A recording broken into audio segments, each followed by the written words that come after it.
Recording has begun. Assalamu alaikum wa rahmatullahi wa barakatuhu. My name is Shazad Hussain and I live at 20 Primary Way in Undercliff, Bradford. And today is 137 days. 137 days that my brother's been kidnapped now since the 8th of August 2023. I have no idea where he is, what his conditions are, because the local authority have kidnapped him because of the fact that I was going to whistleblow on their systemic failures in adult social care. Let me take a seat. So as I've been saying now since October, I started making these logs in October. Every single day, I'm contacting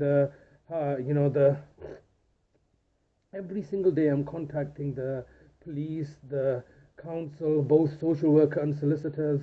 I'm contacting the solicitors of the housing association.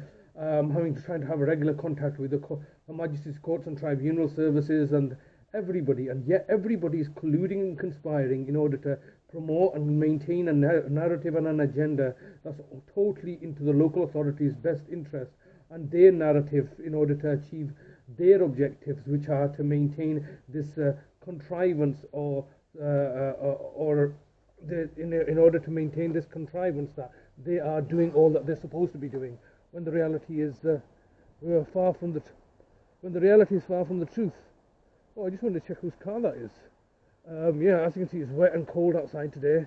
Yeah, I'm just continuing to, to keep it together and just trying to wait what's going to happen next. So now they kick the can down the road to the next year. They're gonna start everything again next year, January time, and I'm still here. They've taken my brother for such a long time, and I mean, holding him captive like this.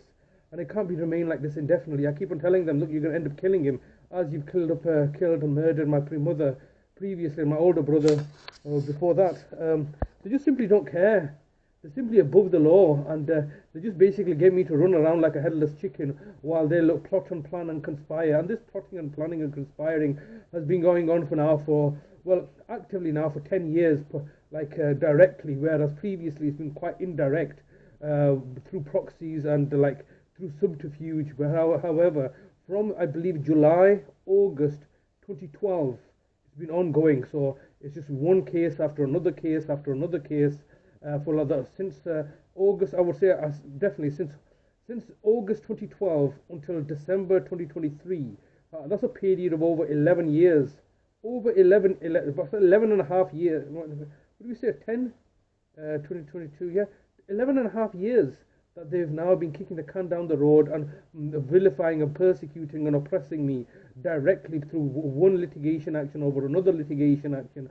And this is now, as you can see, whereas previously such allegations or such assertions may have lost credibility or validity, and maybe the ramblings of a madman can be argued like myself, but the reality is now that this is happening to many other prominent people. See, the positions in power, the deep state agents or the powers that be, when you piss them off or when you antagonize them, this is what they do.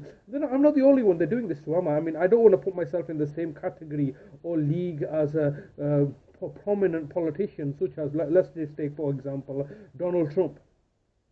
Donald Trump has equally been the most powerful man in the Western world, the former leader of the free world, namely America, has been put into one litigation after the next litigation, trying to be cancelled.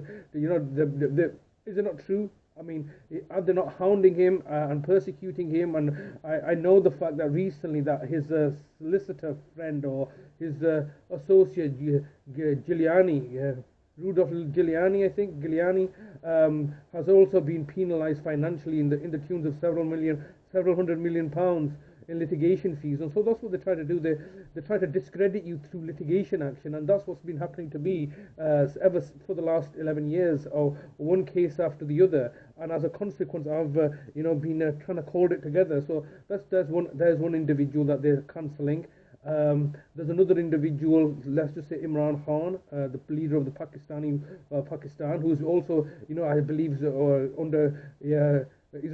under arrest, is detained, and is having over 150 different cases brought against him.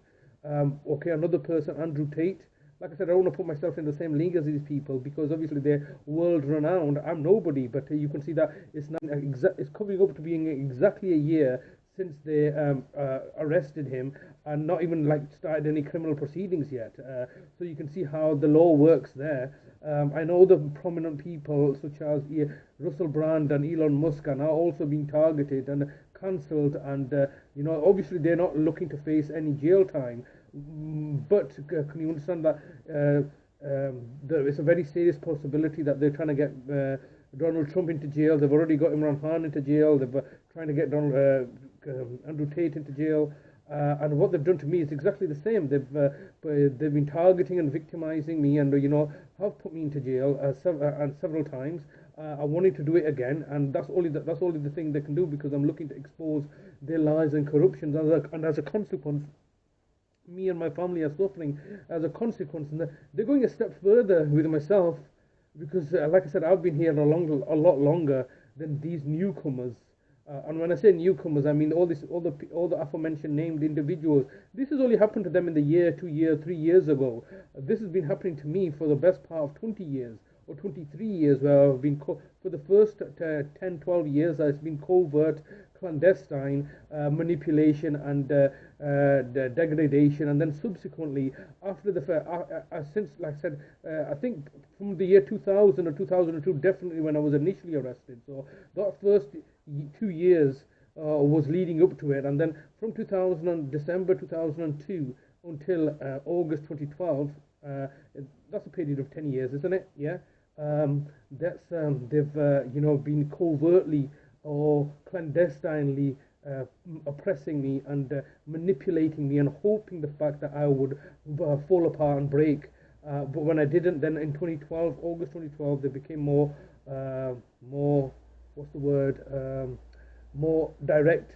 And now subsequently it's been ongoing for several years now, and we're still here at the situation where still being persecuted and oppressed. It's been 136 years. I'm not 137 days since brother's been kidnapped, and I have no idea where he is. And I'm not going to see him for Christmas. And this is such a disgrace and deplorable.